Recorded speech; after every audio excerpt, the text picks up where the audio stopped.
Go ahead, Justin. Great, great. Well, thank you so much, Rosemary, for convening this.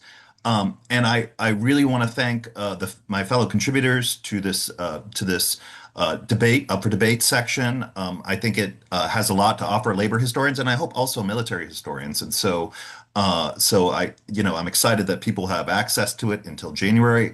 I also want to thank, Will Jones, who edits the up for debate future for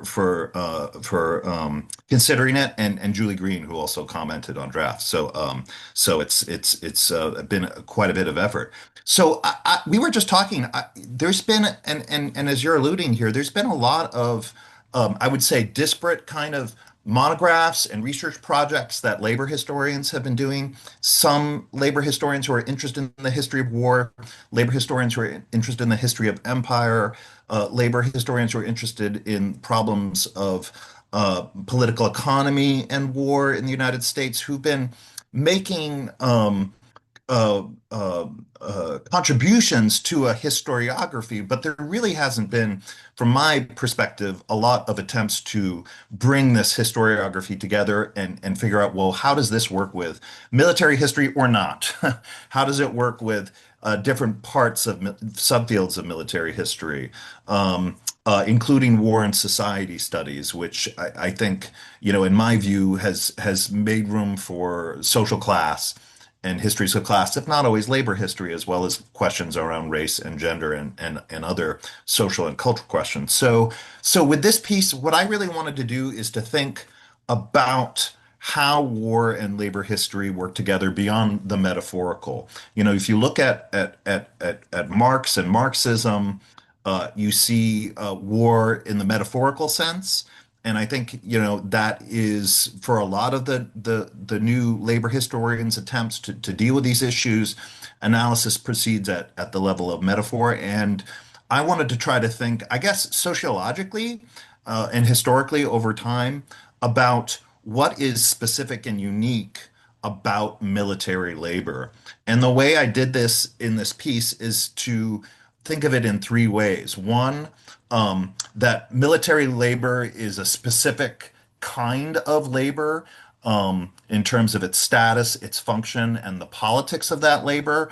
And I try to distinguish it as having to do with what I call surplus theory of violence. So instead of thinking in a more orthodox Marxist sense of labor engaged in commodity production, in the urban global north in manufacturing settings, right? When you typically think of that as white male breadwinners, I wanted to think about, well, what is the kind of violence work, if you want to use that phrase from carceral studies, what is the violence work that soldiers do for the state, and what kind of value are they producing?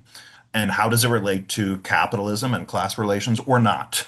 So that's the first element. The second element I wanted to think of is how political scientists and feminist theories are thinking through social reproduction of labor and class relations and trying to relate that to war and warfare. And in my mind, that seemed most relevant to me in thinking about this incredibly rich literature that's coming out now about women workers, but also male workers in a variety of settings who we might call non-combat labor. These are laborers who may not be soldiers themselves, generally aren't engaged in so-called violence work, but are key to the reproduction of soldiers' labor power, of their capacity to produce violence for states.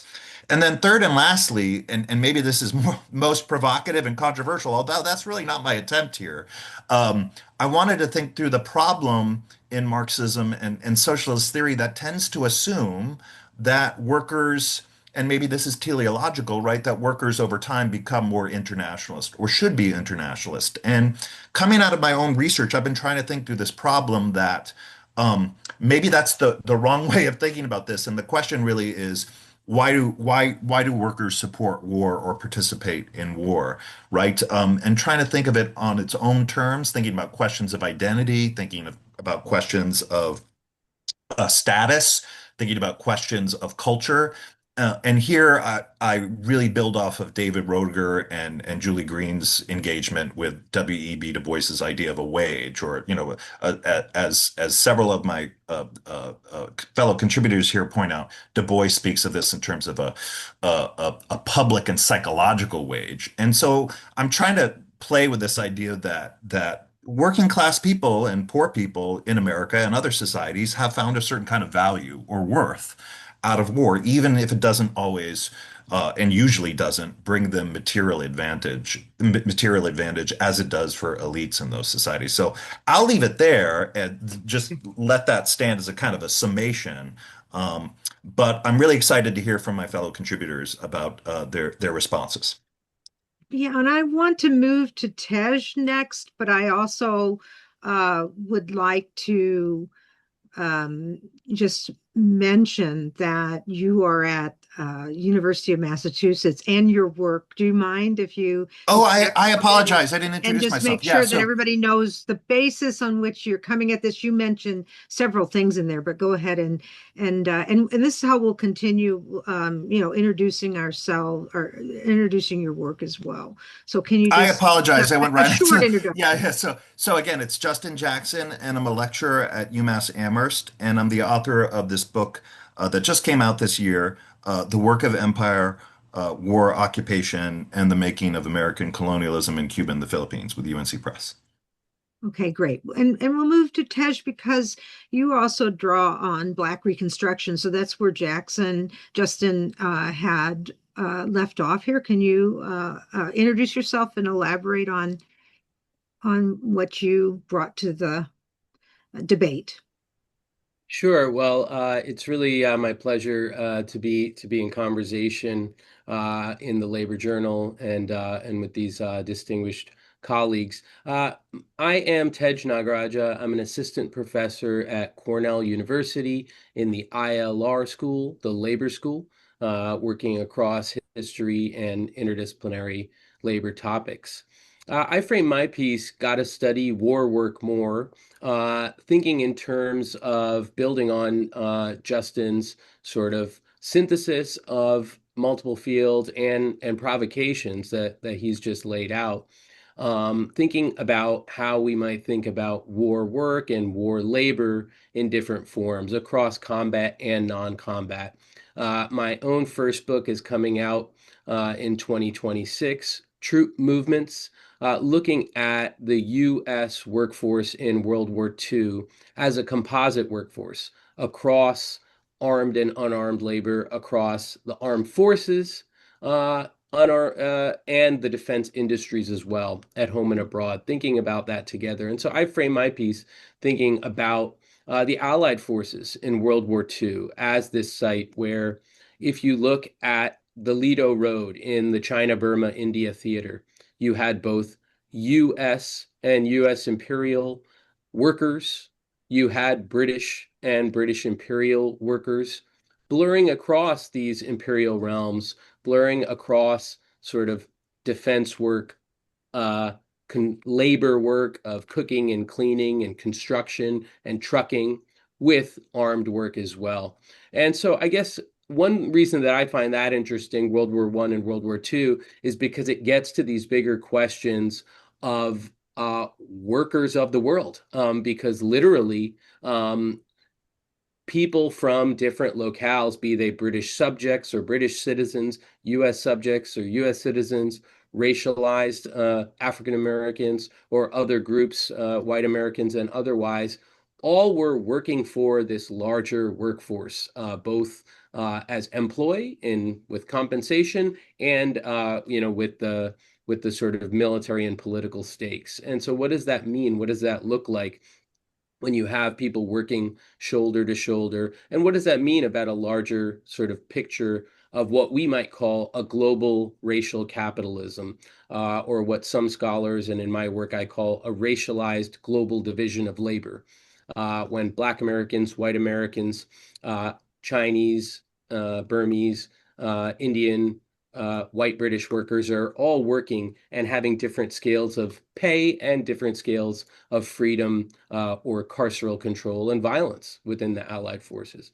And I think, as Justin suggests, we can build on the work from Du Bois to Dave Roediger to Julie Green on this sort of wages question. And I sort of add to that in conversation, thinking about the wager of war, the sort of subjectivity of how different local workers, what we might call local workers, see the politics of war and global politics, and see both their sort of livelihood, but also the stakes of war as well, and in a host of ways. And I think World War One, in particular World War Two, is so extraordinary because it's both a moment for claims making within subjecthood and citizenhood upon the states that people are mobilized for in the Allied forces, claims making for rights, Mhm. civil rights, anti-colonial claims, but also a moment for transnational and internationalist challenges to those states, be they African Americans on the US state, be they subjects of the British Empire on the British Empire, rejecting sort of those sort of imperial and racial imperial forces. And so I think Du Bois's work in Black Reconstruction, which of course many scholars have pointed out, is not just a nationalist study of the US, but is an understanding of a global sort of color line and a global struggle that was taking place in the time of the Civil War and its aftermath, and that can be traced into the 20th century. And I would add Du Bois's African Roots of War as well, that he writes during World War One, trying to tease out what I call the wager of war, questions of class, race, and global claims, claims of citizens upon states or claims for citizen rights, but also challenges to them, and whether there are spoils of war that sort of come to working people, to working class people, when they sort of are enlisted or conscripted for states, or whether they're not. And as Justin suggested, this sort of builds on questions raised by sort of Marxist and Gramscian and Du Boisian thought, but questions for which we don't have simple answers, for which we need really empirically grounded and contextually specific answers, and that don't fit neatly into ideas of capitalist profit that require this larger understanding. Okay, great. There's a lot to unpack here. I want to come back to this theory of surplus violence because I think it needs to be fleshed out a little bit more. But I want to move from you first to John Hall and ask you about your. Um, I think you had some objections to this, and maybe you need to introduce your work in order to follow those objections. Sure. Thank you, Rosemary. I am John Hall. I'm the Ambrose Heseltine Professor of U.S. Military History at the University of Wisconsin-Madison. I'm also the co-chair of our War and Society and Culture program here.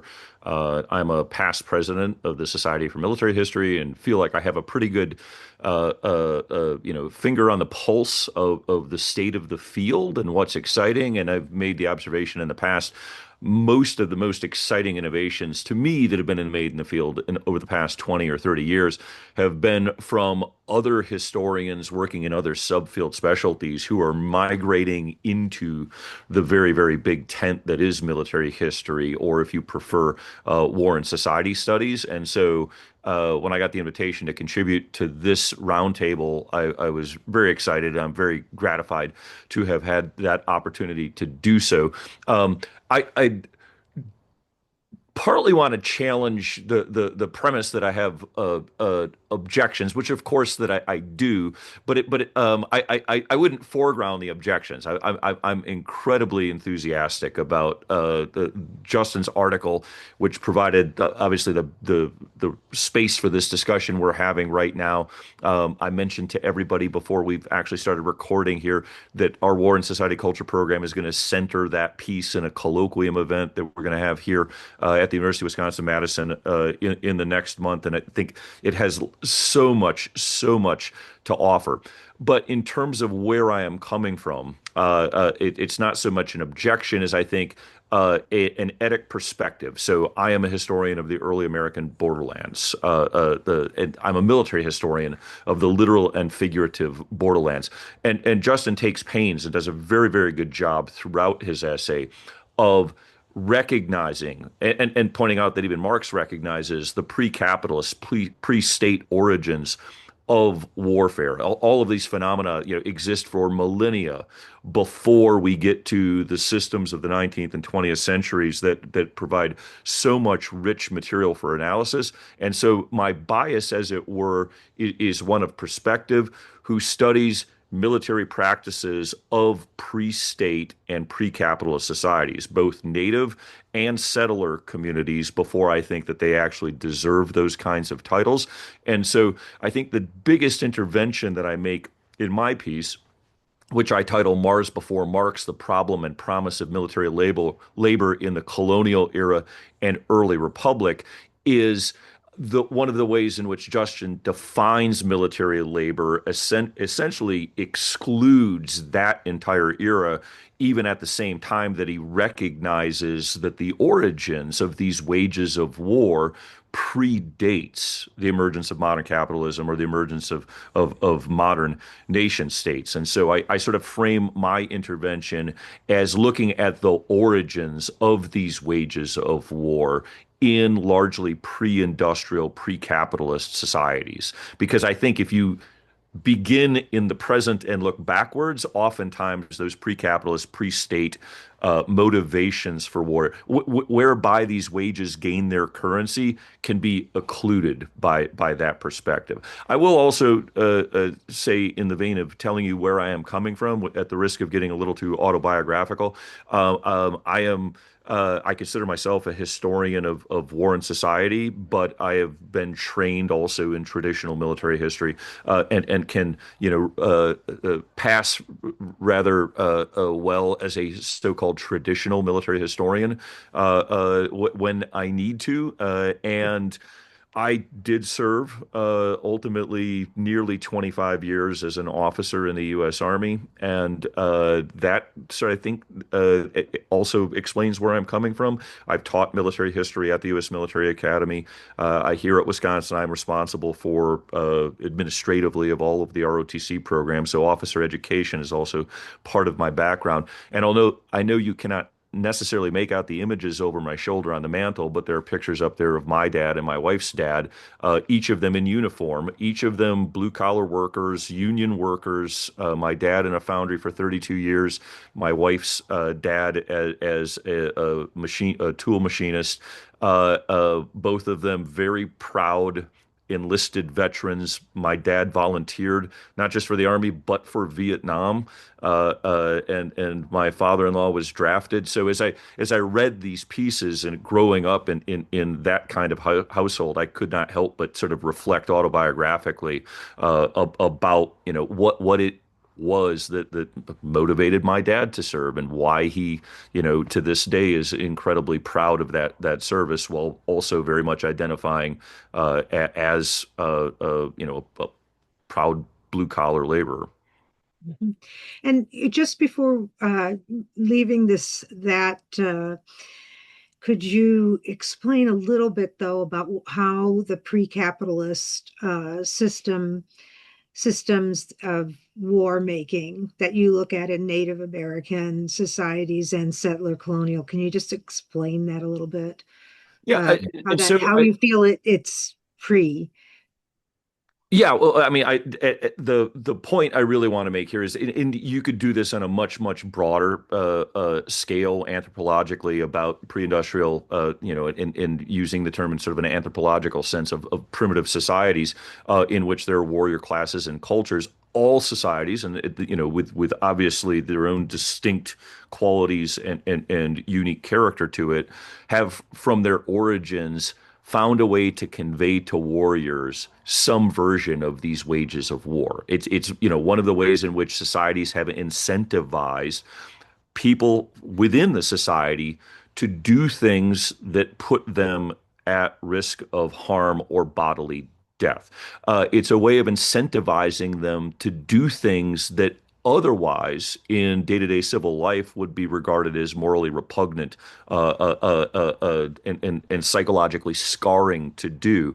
And so understanding those origins of how societies do incentivize military service and looking at the evolution of those wages over time, as the societies take on increasing sophistication and stratification, you can understand this inertial currency from the pre-capitalist and pre-state times. And on the settler side of the equation, one of the points I make rather explicitly in my response here is in the colonial period and in the early republic, it is a very, very common phenomenon that it is the uh, um, I hesitate to say working class, but it is sort of the common stratum of society, that is oftentimes the most vociferous in its desire and hunger for war, and understanding why that is, even if it is the moneyed interests or the nascent business interests are the ones that are trying to pump the brakes, and I don't know that we want to be doing this. Understanding I think the way I phrased it in my response, because Justin asked the question, is how can we understand why so often American working class people have supported these conflicts, even though it doesn't work out in their interests all of the time.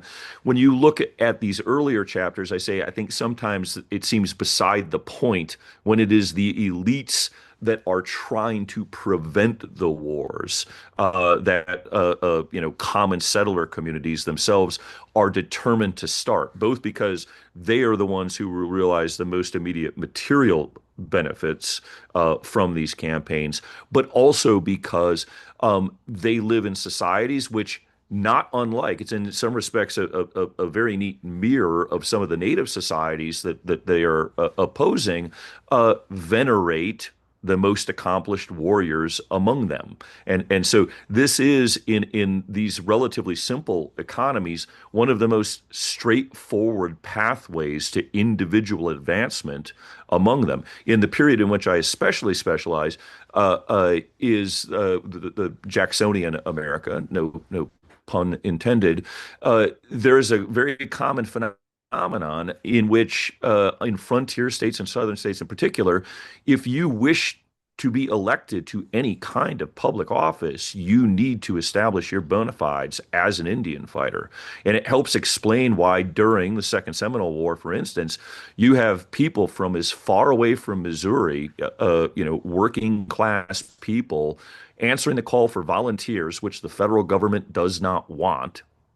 But there's an opportunity for them where they are. There's no immediate Indian war in their vicinity, but they can go off to Florida and win glory, honor, and fame and some path to advancement. And they live in communities that have incentivized that. And so that's really what I'm getting at is when I talk about the pre-capitalist, pre-state origins of these wages of war.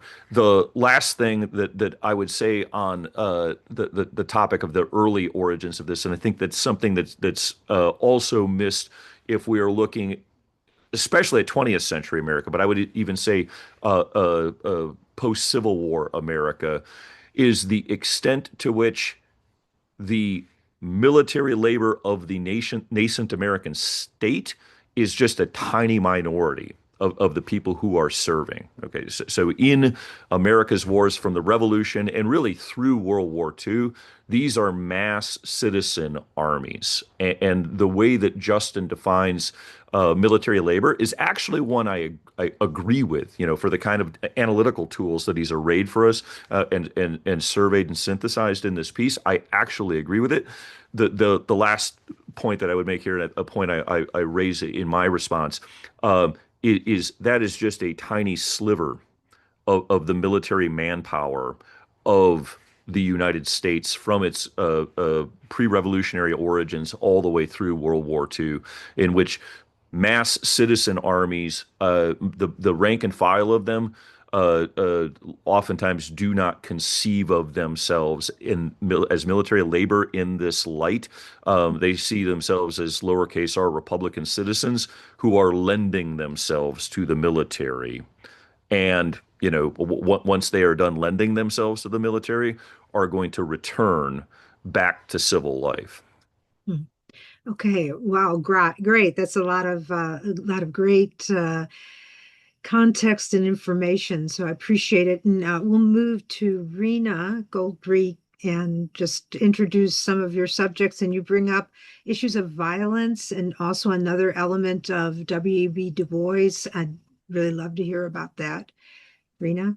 Sure. First, I just want to echo the point that all the contributors made about what a joy it was to read Justin's contribution, his kind of lead article, as well as the contributions of John and Tej to the kind of up for debate forum. I think it's a really exciting moment for kind of thinking about military labor. There seems to be kind of building energy and kind of not quite a flood of publications, but kind of rising tide, let's say, of publications in the field. Scholars kind of rooted in war and society, labor studies, social history, right? All kind of thinking about the work of soldiers. And as Justin really powerfully points out, the kind of related world of militarized workers, right? And their central role to our understanding of work relations, work regimes, capitalism, and as John is pointing out, even pre-capitalist, right, societies. Right? So, as Rosemary said, my name is Reena Goldthree. I'm an associate professor of African American Studies at Princeton University.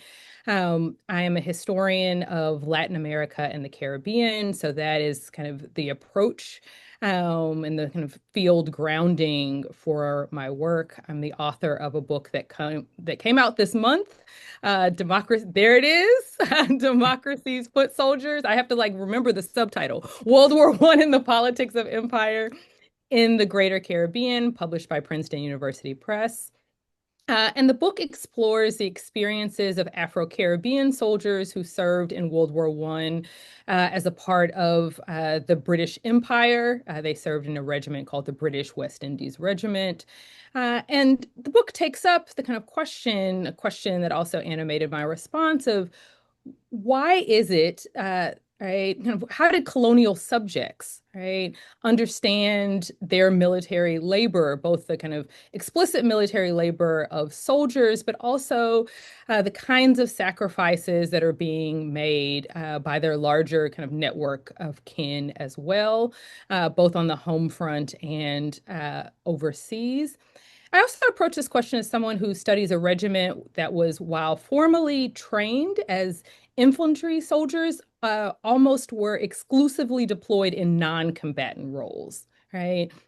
With the exception of just a few weeks of combat at the very end of the war in Palestine, the British West Indies Regiment soldiers overwhelmingly performed non-combatant work. So everything from building roads and dugouts, moving shells and munitions, carrying the sick, the wounded, and the dead, most scandalously, cleaning latrines, sometimes for white prisoners of war.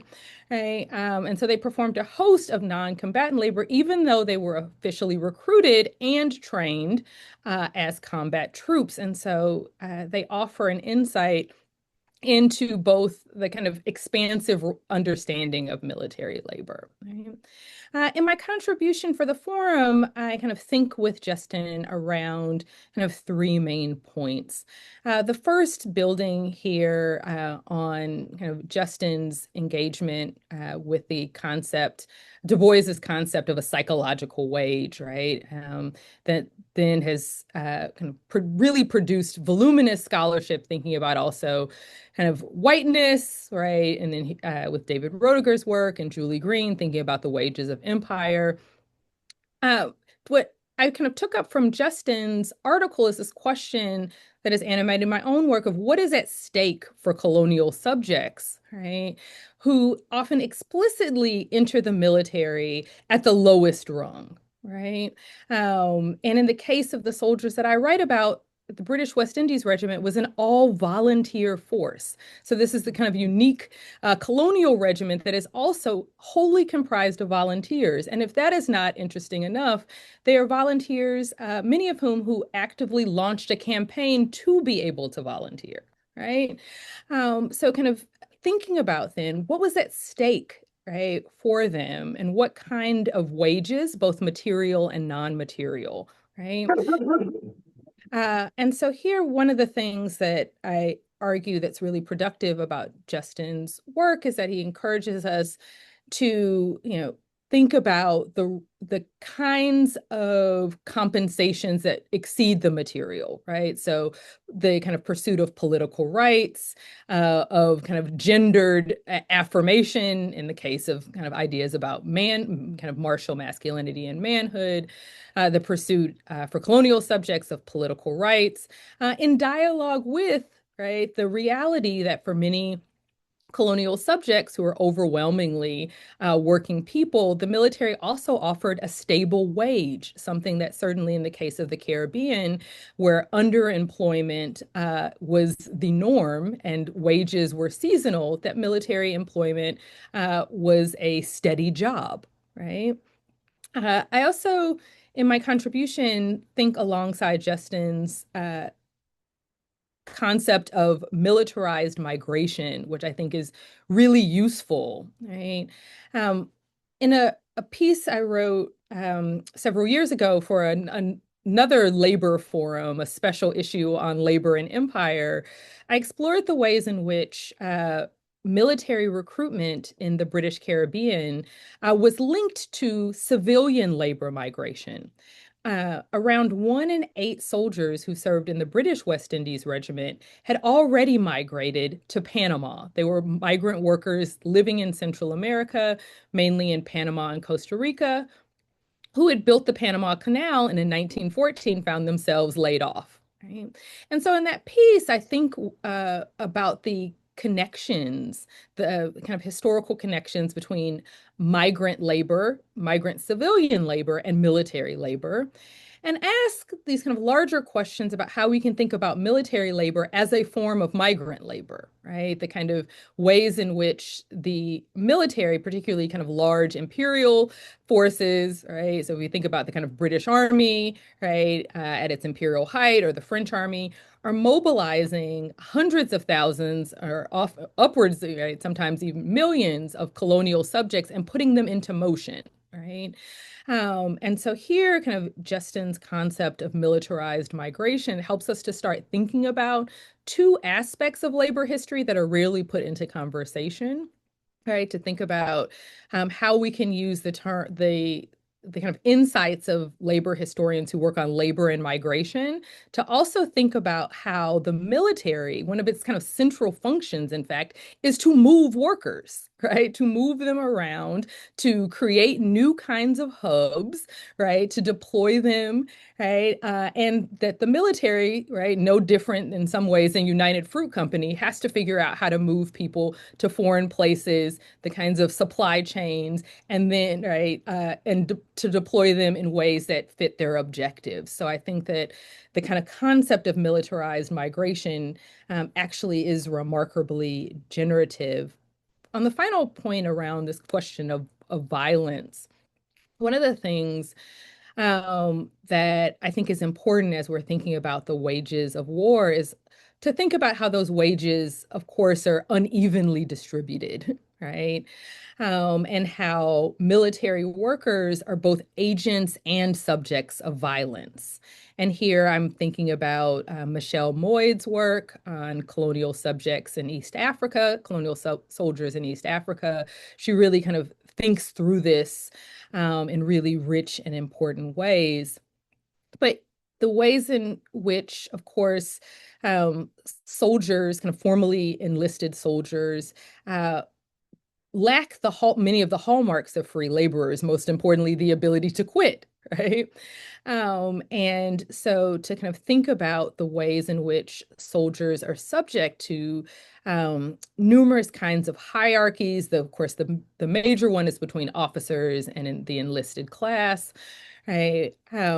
But also the ways in which soldiers broadly, right, often operate completely outside of the kind of civilian protections, right? As far as I can think of, the military is the only job where if you quit in a time of crisis, you can be legally killed, right? You can be court-martialed and at its extreme executed for that. And so to think about both the kind of violence that soldiers are expected to perform and the ways in which the institutions that they are a part of can enact extreme forms of violence on them as well, and the ways in which soldiers are often navigating that in real time. I think about some of the soldiers that I write about who are both sent to police civilian communities, at times break strikes, right? But then also are subject to field punishments where they are literally tied hand and foot for days at a time, right? And so this kind of dual role of being subject to violence and also wielding violence as well.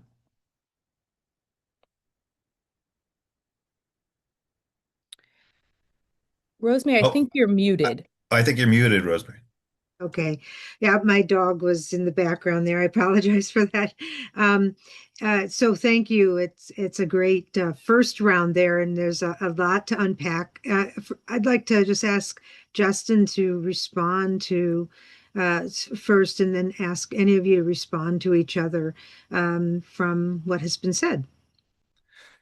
Yeah, really quickly, I'll just say I really appreciated Rena's contribution and comments, in part because I think it, in my essay, I kind of cut off the question of, I wouldn't say race in military labor, but slavery in military labor at the end of the Civil War.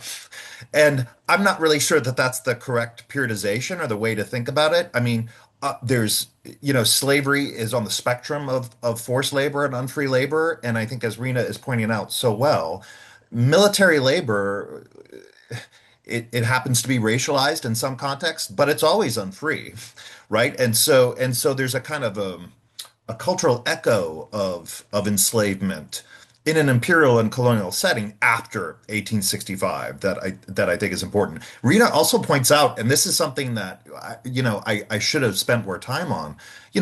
Most of what soldiers are doing, and I think military historians know this better than anyone. Mostly soldiers are not engaged in combat.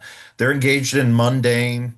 I don't want to say quotidian, but Tej uses this term kind of guard labor. I mean, it's really not, for the most part, continuous combat as much as you might think of combat as work. And I'm fascinated by the way soldiers think of combat as work by the 20th century, given the context of industrialization. I would say I think John's critique of the piece is the most kind of difficult for me to address because, one, I'm not a specialist in the era, but it's also such a profound critique in the sense that I think you're right, John, that thinking of military labor in the context both of a centralized state, what is military labor doing for a centralized state, but also in the sense of a class society that we think of in modern capitalist societies. That is just not the case, right, for all warriors in American history. And I think that was kind of the, you might say, Eurocentric kind of blinder to this initial piece. That said, I think, each of you are really expanding some of these questions in those directions, both in temporality, pre-centralized state. I don't want to use the term pre-modern because that's, as we know, problematic, um, but also going outside of the United States, going to the West Indies, going to the Caribbean, going to Asia. And I think that's incredibly rich work. I would say Tej's work, I'm very excited to see the book. And uh, I'm also really excited about this concept of the kind of a wager of war. I can't think of anything that is more than a gamble than being in the military, than enlisting. I mean, I think for so many generations of Americans, particularly uh, in some points in the late 19th, but also at some points in the 20th century, there's a sense that you're enlisting in a peacetime military. Um, Even during the Cold War, there's universal conscription, but it's not a hot war for most of the Cold War. But the very fact that working people and poor people constantly kind of have to experience the structure of warfare as a limit on their agency, if you want to use that term, but also have to make choices within those limits about how they relate to warfare. I find that concept of a kind of a wager a really interesting way to think about what, as Tej knows, what labor historians we used to call self-activity, agency, what are the boundaries of that? And so I guess I would leave it there for now. Okay, comments from Tej or John in response to that, or and Rena too? And I'd like to just flesh out a little bit. I honestly don't think we've done that enough about this wages of surplus violence, or the issue of that.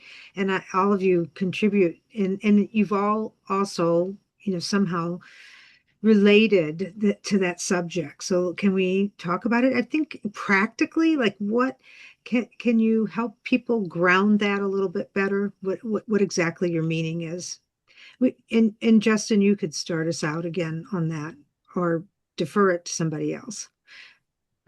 Well, I'll just say really, really quickly, as I was doing my research and trying to figure out how, what is specific about military labor as a kind of labor, I kept on coming back to the limitations of what I thought was kind of a Marxist framework, which is to think of workers as fundamentally, again, engaged in commodity production, and that the source of tension in class society really comes down to workers' surplus value being extracted from them by their employers, by capitalists, by the bourgeoisie, to produce profit, to produce commodities. And I kept on coming back to this problem that soldiers, and maybe even in some ways people who are ancillary to combat labor, they're just not engaged in producing value in that sense. They're not producing a commodity in the classical sense that I think Marx was thinking about. At the same time, if you go to the Grundrisse, if you go to some of Marx's earlier writings, he is aware that militaries and armies produce some kind of value for something, and he tends to allude to it as the state.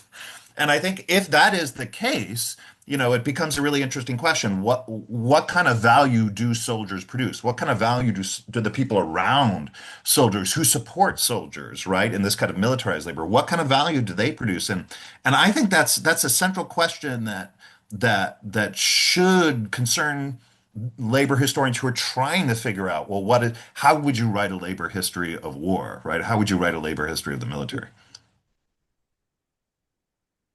Tej? Sure, I could jump in on a couple things. Just to reaffirm, this is a really generative discussion, and I think,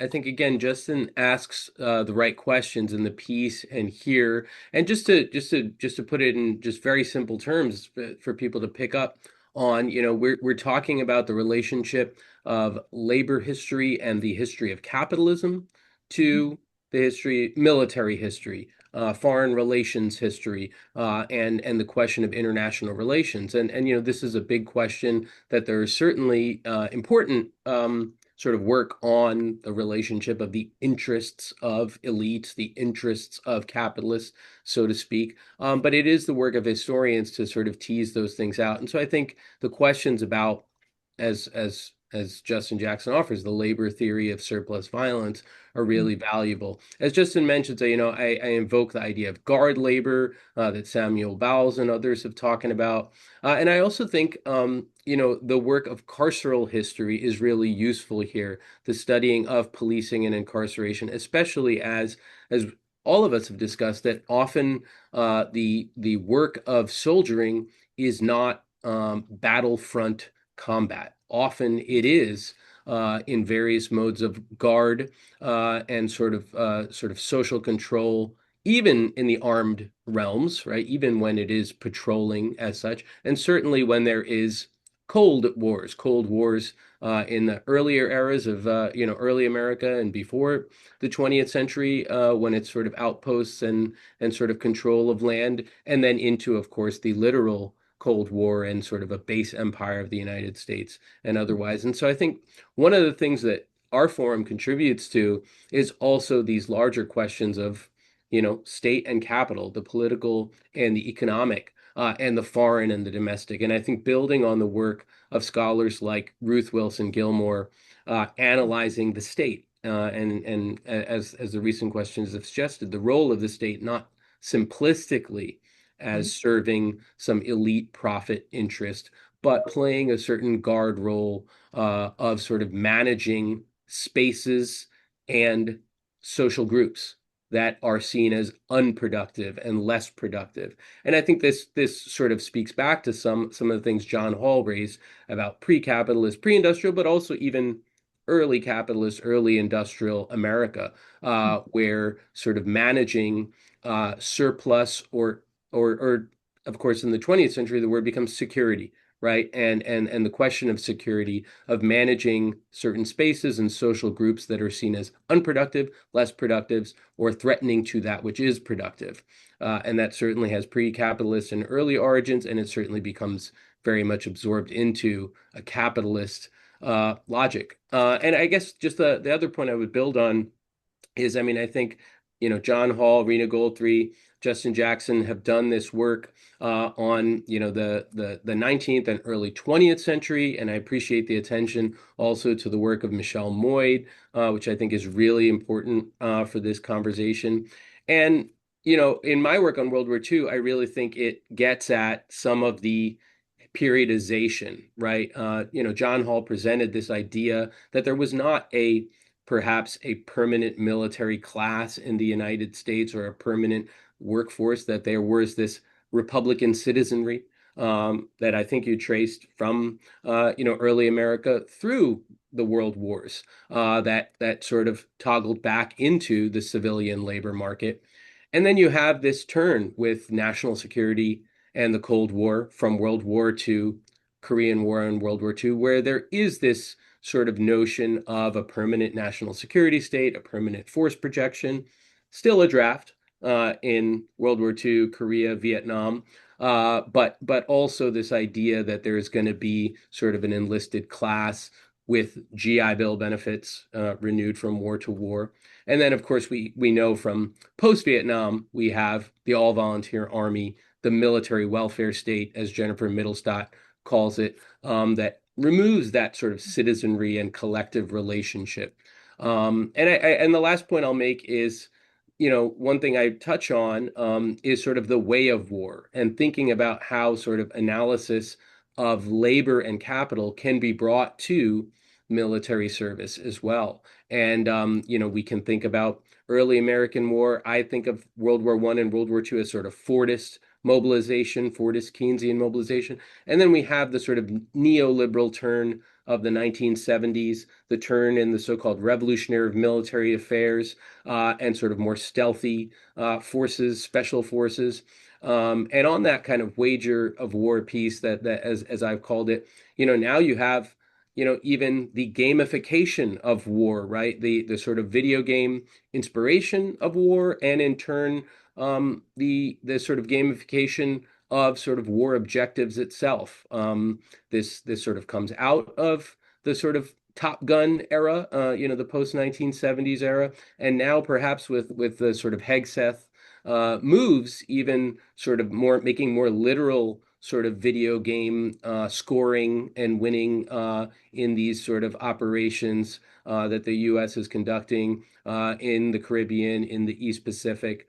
That really kind of raises questions in this neoliberal or post-neoliberal sort of notion of the wager of war and the gamble of war in a sort of new era. So there's also that just larger question of pre-World War II and World War II and post-World War II, and sort of the foreign and domestic, where again, I think the sort of Du Boisian framework is so useful, right, in understanding uneven development and security, from the sort of wars that sort of John Hall is talking about, of sort of U.S. native encounter, through the sort of inter-imperial experience that Reena Goldthree and Justin Jackson are talking about in the early 20th century, through my work on sort of World War II and sort of the transition from sort of high colonialism to a U.S. led sort of nation state order. Mm-hmm. Fantastic. I I just have to say that, I started out thinking about, this history of capitalism, and I think what you're saying and summarizing there is uh, how much vitality there is by looking at this through a labor lens, right? So Sven Beckert famously coined that term war capitalism, right? But what I'm hearing here is this really, and I saw in the forum, a really robust discussion that extends all of that and really complicates it with from the perspective of labor history. So it's a proud moment for our field in that respect. And speaking of that comment, can I just bring in? I mean, I'd love to hear from others, but a question I posed, which is that when I was reading this, it was during the use of deployment of troops against citizens and non-citizens in urban areas. So, do you think this recent history can be informed by, or how do you think it can be informed? What Trump is doing, what the Defense Department is doing, what all of that? How can this forum, um, including blowing up boats. And thinking of the subjectivity of our soldiers, I had predicted incorrectly, very much incorrectly, that some of these soldiers might refuse to do some of the service. So can you help me think about this? Anybody? I feel obliged to jump in as I've been spending, hours a week for the last several months giving media interviews on exactly this topic. But I'll admit I have not thought about really the intersection between this piece and what is going on. I will say if I could maybe take a little bit of time to develop the answer by picking up with some of the themes that Tej had put forward, and I want to thank him for emphasizing the importance of evolutions in U.S. military policy and attitudes about military service over this span of time. Okay, that I think that's a really, really important element of this entire discussion is dramatic evolutions and changes in expectation. And so I had been thinking of my answer to your surplus violence question. And one of the things that's worth pointing out is in most of the 19th century, when the United States finally does develop a capacity to produce a little bit of surplus violence in the form of a regular army and a regular navy, they reap very little of the wages of war. But in terms of social esteem, almost nothing. The actual wages, the literal wages, are inferior to what is available in civilian life. And because of this plebeian lower class, lowercase r Republican tradition, most Americans don't look upon these people as paragons of martial patriotic virtue. The paragons of martial patriotic virtue are the militiamen, the people who are always ready to volunteer and show up in times of emergency. These folks who are that charter generation of America's surplus violence don't reap any of those wages of war. But with the passage of time, you see the tradition of militia service fade away, and then the active component sort of absorbs the rhetorical touchstones or whatever that relate to that. So the regular establishment co-ops these things. And the distinction between a citizen soldier and a regular becomes somewhat dimmed. So, like every person in the regular, in the active component of the armed forces, by the 20th century is a citizen soldier because they're drawn from civilian life. Most of them are going to go right back to civilian life afterwards. But if there is a more clear embodiment of that citizen soldier tradition today, it is the National Guard, which prides itself on having been derived from that tradition. And historically, that's the element of the armed forces that Americans have feared the least because it is your brothers, your co-workers, Uncle Chuck, and so forth, rather than these harshly disciplined anonymous automatons who could become the tools of tyrants if put in the right hands. The irony in all of that is that the formal origins of the Guard in 1870s and through the labor disputes of the 1890s is the Guards become second perhaps only to the Pinkertons the choice of force for violently suppressing labor strikes. That, of course, is a part of the Guard's history that it does not like to relish these days. But then again, the more recently, 1970, Kent State, Jackson State, the Guard, this inheritor of the tradition of the citizen soldier, is the most easily deployed element of this force. And so that's one of the ways where I think that you can see what we're talking about manifest at the moment and why we regard the deployment of active duty forces, and to this point, that's just been 700 or so Marines in Los Angeles, as being beyond the pale. A very, very different kind of step. And partly that has to do with the early American fear of surplus violence, of professional forces under the hands, under the command of would-be aristocratic officers and potentially tyrannical executive officers. That is very, very worrisome. And so I have argued that the active duty components of the American military have always considered themselves to be on some form of perpetual probation with the American public. And it's why senior leaders in the Pentagon argue so strenuously against deploying active duty forces in this capacity, because that in the American tradition, that surplus violence is supposed to be applied in an expeditionary capacity elsewhere against America's foreign enemies. The domestic enemies has been more or less the unlucky remit of the National Guard. Oh wow, that's great. We're got a lot to think about there, and yet we're somewhat running out of time here. So I just wanted to thank you all for this really lively discussion, and I do think that it's going to prompt people to come to the free essays again that are available in the journal. But if there are any final comments from any of you about this, I just think it's been a fantastic and rich discussion. Any other comments about either troops on the ground or other issues that we've brought up? I wonder if Rena has comments. In part because we're just talking about the National Guard and migration and the militarization of migration, or if there was insight there, or maybe not. Yeah, just very quickly. I mean, I do kind of two things I was thinking about, particularly kind of building on Tej and John's recent comments. One is that the recent switch from the Department of Defense to the Department of War made me think about this kind of effort to hide the fact that most military work is non-combatant work, actually, right? And the way in which I often hear Pete Hegseth describe the U.S. military as like the most lethal fighting force in the world, right? And this kind of effort, this kind of resurgence of to me seems like kind of late 19th century, early 20th century martial masculinity rhetoric, right? I wanted to send a copy of like Fighting for American Manhood to him, right? It seems like rhetoric that was better placed like 115 years ago.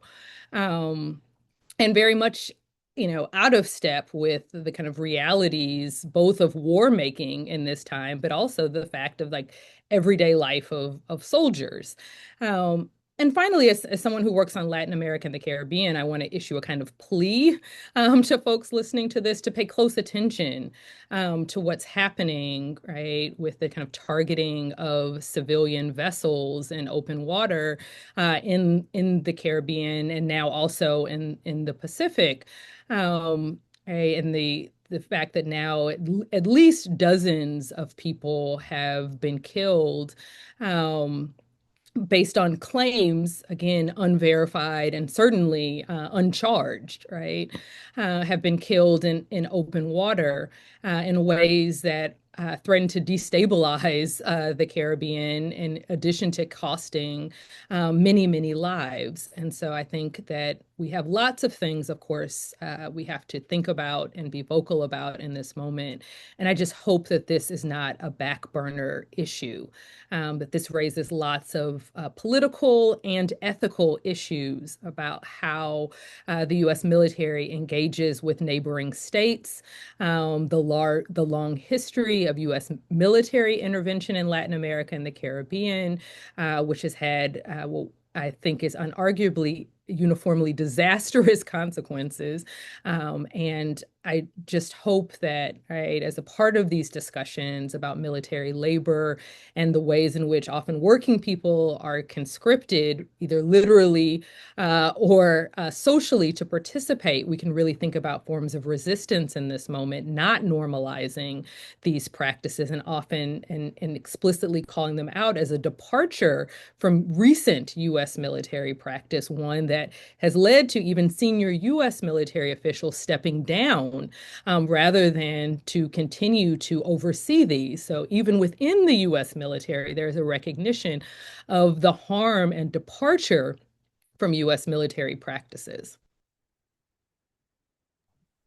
Well, great. I really appreciate those final comments, and they will have to be final. I see, Justin, you've opened your audio. Do you have one last comment? I would also just say I feel like we barely touched on the issue of, I mean, maybe we did partly, but of women's labor and in the military. And I think, that's maybe for obvious reasons. Mostly I think we're talking about male labor, but I would just urge viewers to look at the photograph that's attached to the contribution, and maybe that can be an entree into thinking about issues of gender, which are kind of all over. I would actually say each of our contributions Yes, in absolutely. different ways. So, Yeah.